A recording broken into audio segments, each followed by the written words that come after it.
um, as we reflect on this week's Power Circle, and we come to our final day, we're kind of pulling it all together. And today our theme is connectivity delivers.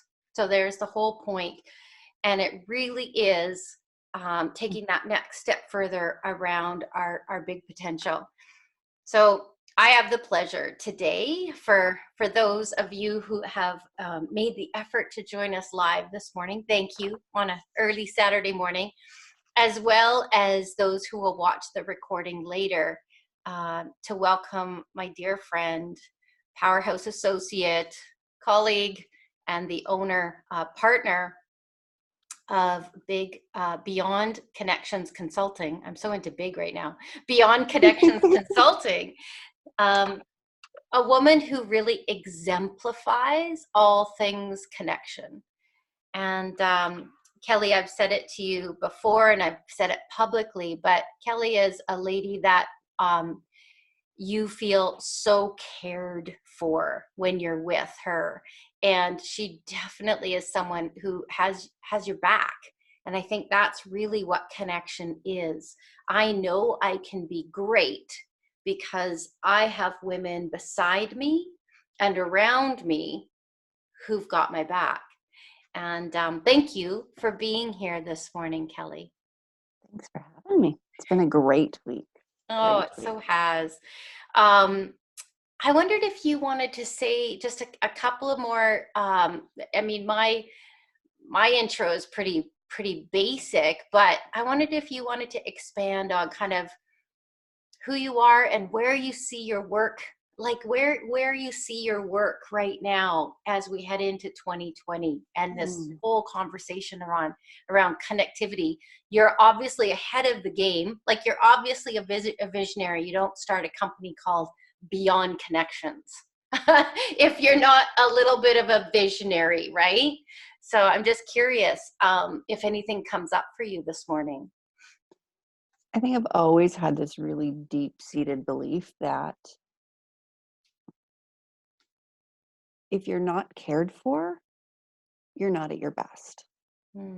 And so, and I think a lot of it actually started through the early years of my career, when I had taken over and would, talk to people and start doing or start whatever. And they're like, well, we can't do that. I'm like, why not? You're the ones doing it. And so I've always, and many of you have heard me talk about the fact that, the front line, it's the heart of any organization, but they also need to be cared for. And that includes listening, engaging, and allowing them to empower to make decisions and put things in play, right? Within obviously some limits. Is it safe? Does it make sense? Is anybody, spending wild amounts of money? But within that, allowing people to share their voice and to talk. And I think it when people feel that, when they feel safe and they have that connection, they will open up to other connections and to being able to reach potential or their goals and whatever they might be trying to do. Yeah, a phrase that landed for me this week in a few different conversations, and I think it's just meant to come up today, but the phrase is take care. We say that, take care, or we talk about taking care of our children, taking care of each other, taking care of ourselves. But I wonder if we've really fully explored what that really, really means to us at this point. Take care of our community. Take care of our home. Take care of this body.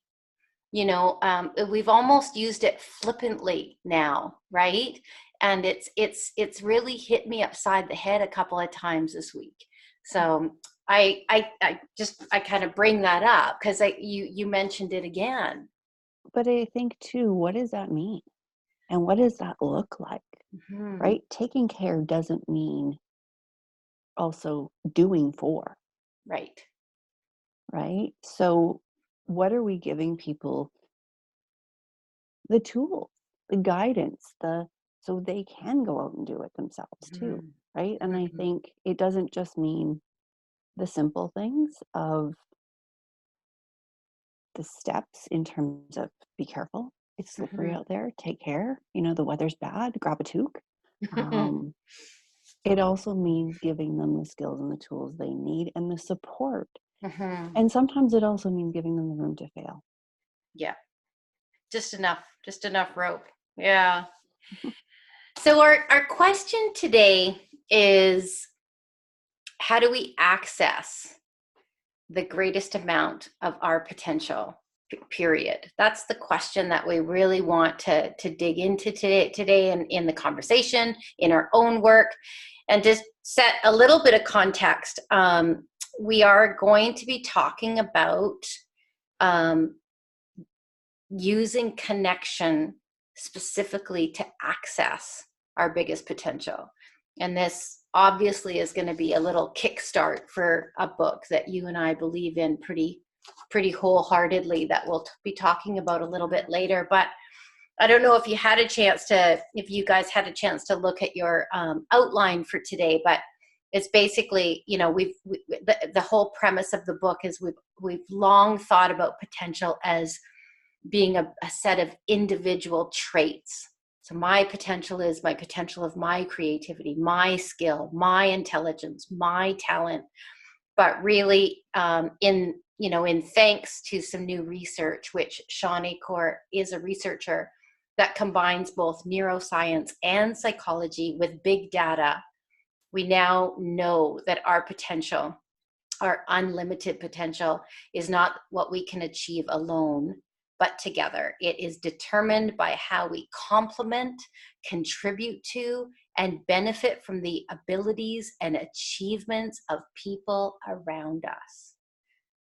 So that's Mhm. what I'd love to dig into. And Kel, I'm just gonna open it up to you for a bit.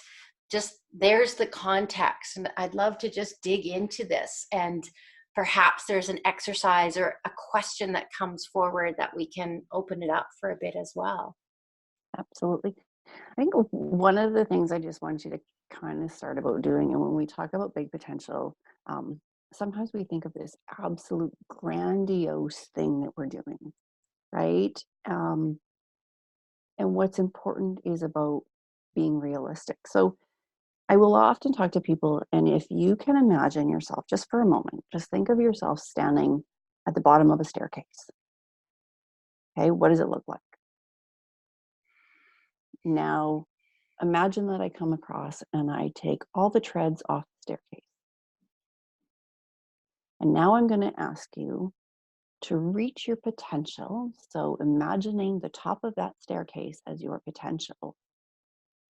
And I ask you, without any treads, to get from where you currently are right to the top. A lot of you are going to tell me a lot of things about why you can't or how you can't or what's happening in that. And so then I might think, oh, okay, well, fine, I'll help you out a little bit and I'm going to put some treads back in. Mm-hmm. Everybody's got that different ability. So Catherine's not with us today, but right away I thought about Catherine and I thought, well, that's great. She might be able to do that. She might be able to get to the top based on 4 or 5 treads in. I can't. My legs aren't that long. I don't have that kind of skip and jump. Um, so if I put some more in, and I think about when we get to our greatest potential, we have to think of it like a staircase. We have to think about what are, first of all, the steps that are involved. But if you almost split that staircase and you put each step to reach your biggest potential on the left-hand side of the staircase, on the left-hand side of each tread, who are you going to need to get there? Write it on the right side, Mm-hmm. right? Some of it depends on who are you going to need and what are you going to need, Yeah. right? What are the resources as a whole? And I think that that's going to change sometimes for what that goal is you're trying to achieve, right? And so I think when we relate back to earlier this week and we talked about drawing out our greatness grid, who is on that grid. And there are times where you're going to need to access this pocket, and there's times that you're going to need to access this pocket. And you'd be amazed at the influence that they might have in between them without even having those pockets together. Mm-hmm. Right? But I think we often don't, and you talk about this a lot, we don't ask. Mm-hmm. We don't ask for what we need. We don't voice for what we need. And we don't ask who we need. Yeah, no, I think that that greatness grid exercise, and that's actually been one thing that I've continued playing with all week. Like usually there's one thing that really lands for me, and I just find it interesting. And then I'm gonna open it up for a few comments for sure this morning, and also I'd like to spend a little bit of time on some tactile stuff today. You know, what can we actually do to kind of, we talk about the what and the who. What does that look like? What can we start to do? So I've kept playing. I've kept playing, and people move around on my grid. They do. What I know about myself is like, if I want to work really closely with women and get more associated with them, I'll find an excuse for a project to work with them on. Because when we work on something together with a common goal, it gives us an excuse to have to interact more. And then sometimes that project gets done, and then you find new dance partners and you work a little closer with them. Doesn't mean that the other people go away, right? And so I kind of think about it as, you know, missionaries get together and they go and build a church somewhere, like they go build a school or something like that, or you know, people come together for a very specific purpose. That's, I think, what I try to do. So it brings part of my community closer together for a purpose, and that stokes the fire, and then it smolders and it keeps, you know, and then you go and you pull people together and you do something. And so in that, actually let's open it up. And first of all, any comments on anything that we've said so far today? Any comments or questions that you'd like to bring up? There's only a handful of us on the call today, so we do have some time. Just go ahead and unmute yourself if there's anything that's coming up for you.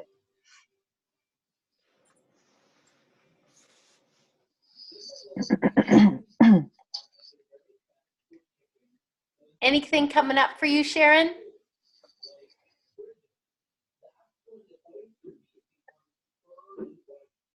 No. Hello. Hi. Hi. Anything coming up for you this morning? I didn't realize I was unmuted. Sorry. It's okay. So yes. This thing about the collective group of your people around you. I know for myself, when sometimes all it takes is for somebody that believes in me to say something, to mention a quality or something that they see in me that I might not necessarily see in myself. Sometimes that's all that's needed for me to move an initiative forward, is to have that validation.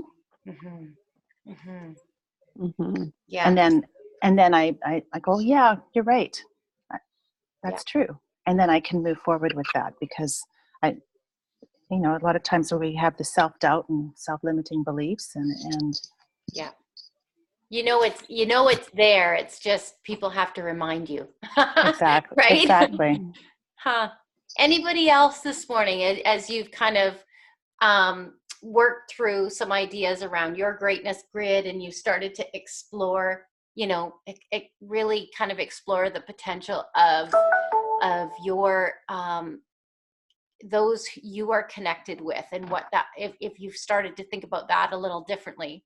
And if not, we'll move on for sure. Just wanted to give a chance for some interaction. I'll jump in, if you don't mind. I'll jump in. There's two things. One is what I loved about Big Potential, it was only in the beginning, the very first page, I think, in terms of us living up to our higher potential, is that the bumblebee picture is that and touching one or two, one would think that one only affected those one or two.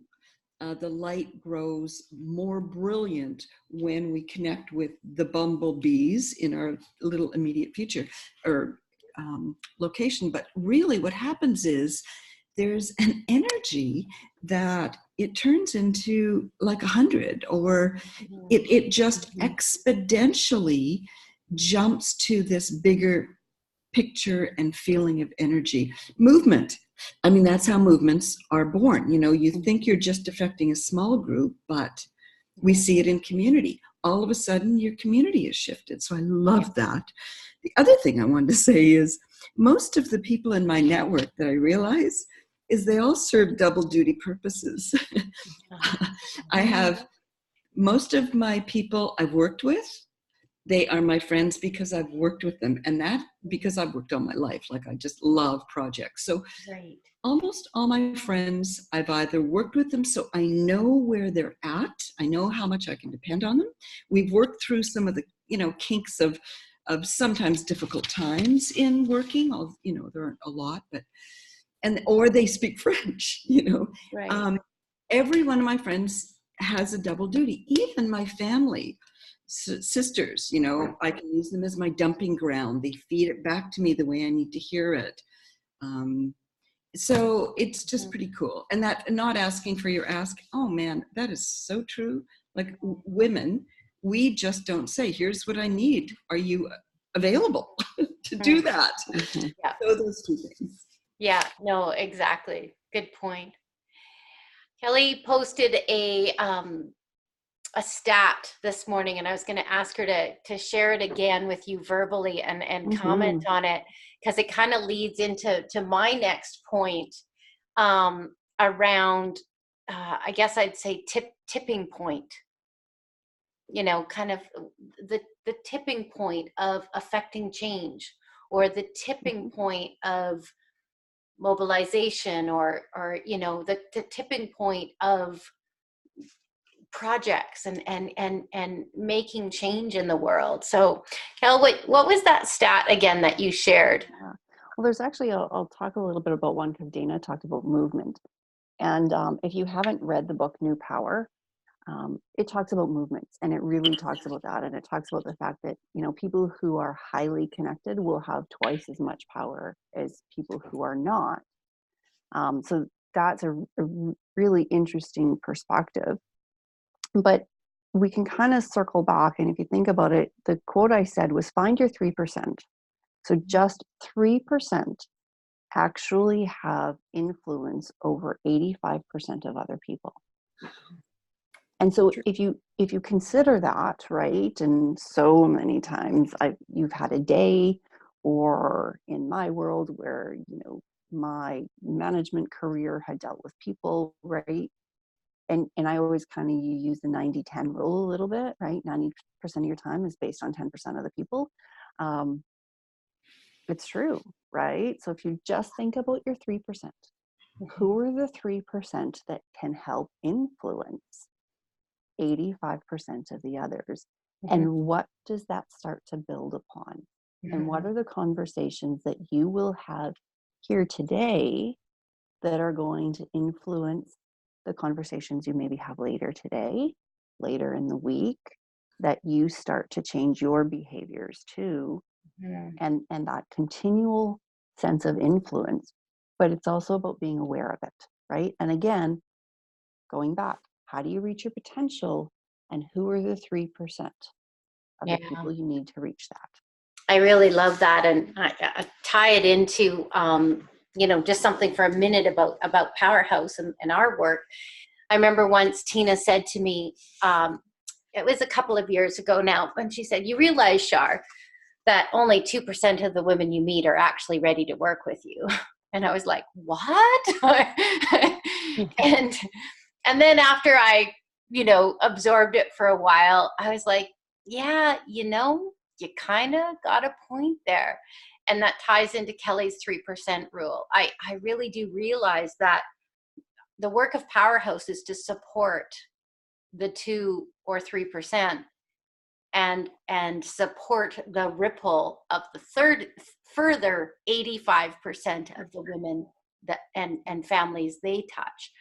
I guess what I mean by that is, you know, our goal, the goal that I focus on is working closely with 100 purpose-driven change makers. And those 100 change makers are the influencers, positive influencers, and they typically have networks of 2,500 women easily in their network. So if you are working with 100 connected women, and I mean that in a holistic way that we were talking this week, through their reach and their sphere of influence and their leadership, that actually equals 250,000 people. That's a tipping point. Wow. You can affect change. Mm-hmm. So it's my role to, with my team and with my closest colleagues, to call out and convene and reach and support and activate all these, you know, these words that we were talking about. I guess my word is, it's my job to take care of those 100 women and let that ripple happen, you know? So back to you. Sorry that I had to fit that in there, but in terms of the homework, I really wanted to leave, and then I want to give Kelly a few minutes to wrap, but I wanted to leave you with some really, a way to really invigorate your own commitment to your connections. And it's kind of like the greatness grid, but it's a way to take some action, and you can draw it out visually if it helps. So I wrote here, what if on a weekly basis, if that feels doable for you, or it's a monthly basis if that's what feels doable. But what if the goal was 3 texts to connect, 3 texts, messages? What if it was, in addition to that, 3 personal social media messages? To whom? Why are you reaching out? What's the reciprocal purpose? What if it was 3 phone calls? I was just thinking of you. You were on my mind. Is there anything you need? I'm sure grateful for you. 3 coffee dates. With whom? They don't always have to be business driven. Just to reach out. And one project or initiative that you're working on with some women that you care about, because that we know that that's what brings us together.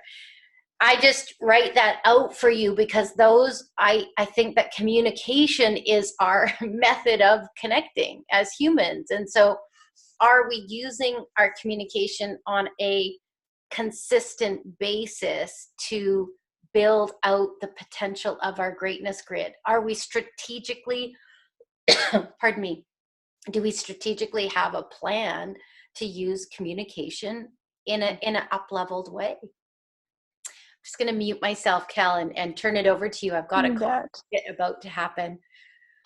And I think you talked about reciprocal, and it just brought so much about who are you surrounding yourself with, right? And it's not new, but I think it's about awareness, right? We've heard it before, but are we taking the deliberate steps and the awareness to put down what we need? Anybody can achieve anything. You can, hit a maximum. You can do whatever you think you want to do. But when you add the people that you need in that circle, you're going to succeed to a higher level, right? And to reach that utmost greatest potential, it takes a collective, right? So who are you going to surround yourself with? And where are you going to put your energy? And I love what you talked about, reciprocal, right? What am I getting out of this? I can remember once doing a session, and we were talking about this. We were talking about the negative spin and this vortex. And I talk about the life-sucking vortex that we sometimes get entrapped upon. And I said, but who are you spending your time with? And sometimes I think we feel that who we're connected to, we are forced into that connection because they're the people we work with. They're our family. They're the girlfriend because she's been your friend for the last 10 years.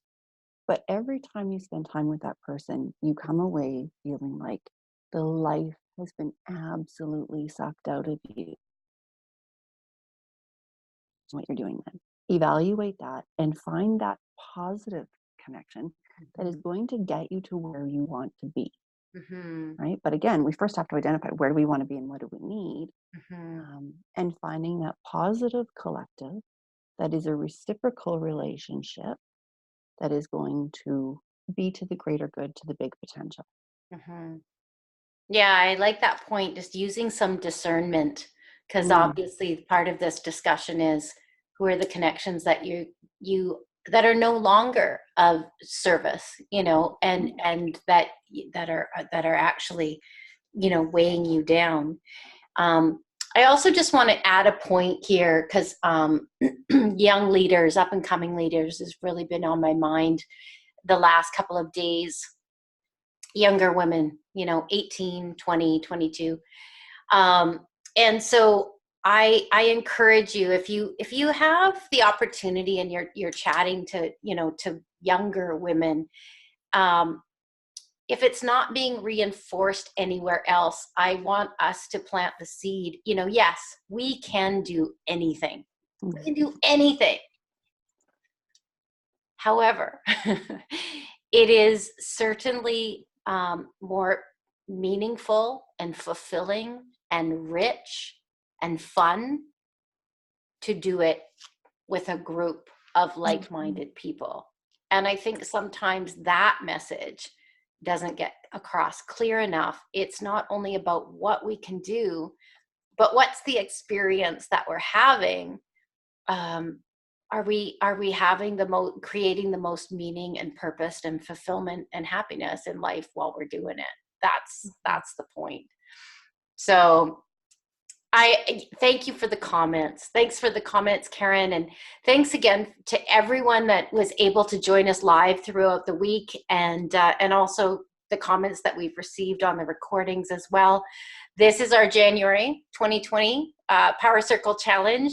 Stay tuned for the next one. And again, we will be sharing in our Facebook circle some details about our Powerhouse Book Club for Leaders. And our book for this quarter is Big Potential. And our very first meetup for that virtual meetup is later this month.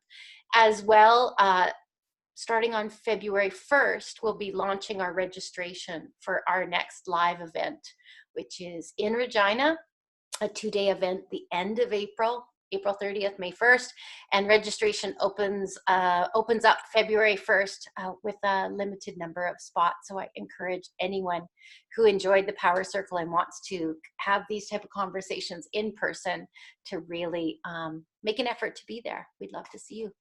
Thank you, Kelly, for being with us today. Thank you, everybody. It's been a fabulous week, and have a great day, and hopefully we'll see some of you actually next Saturday. I think we're already going to start talking about our big potential a little bit more. Awesome. Thank you, guys. Thanks for being here. Have a great, great day. Bye. Bye.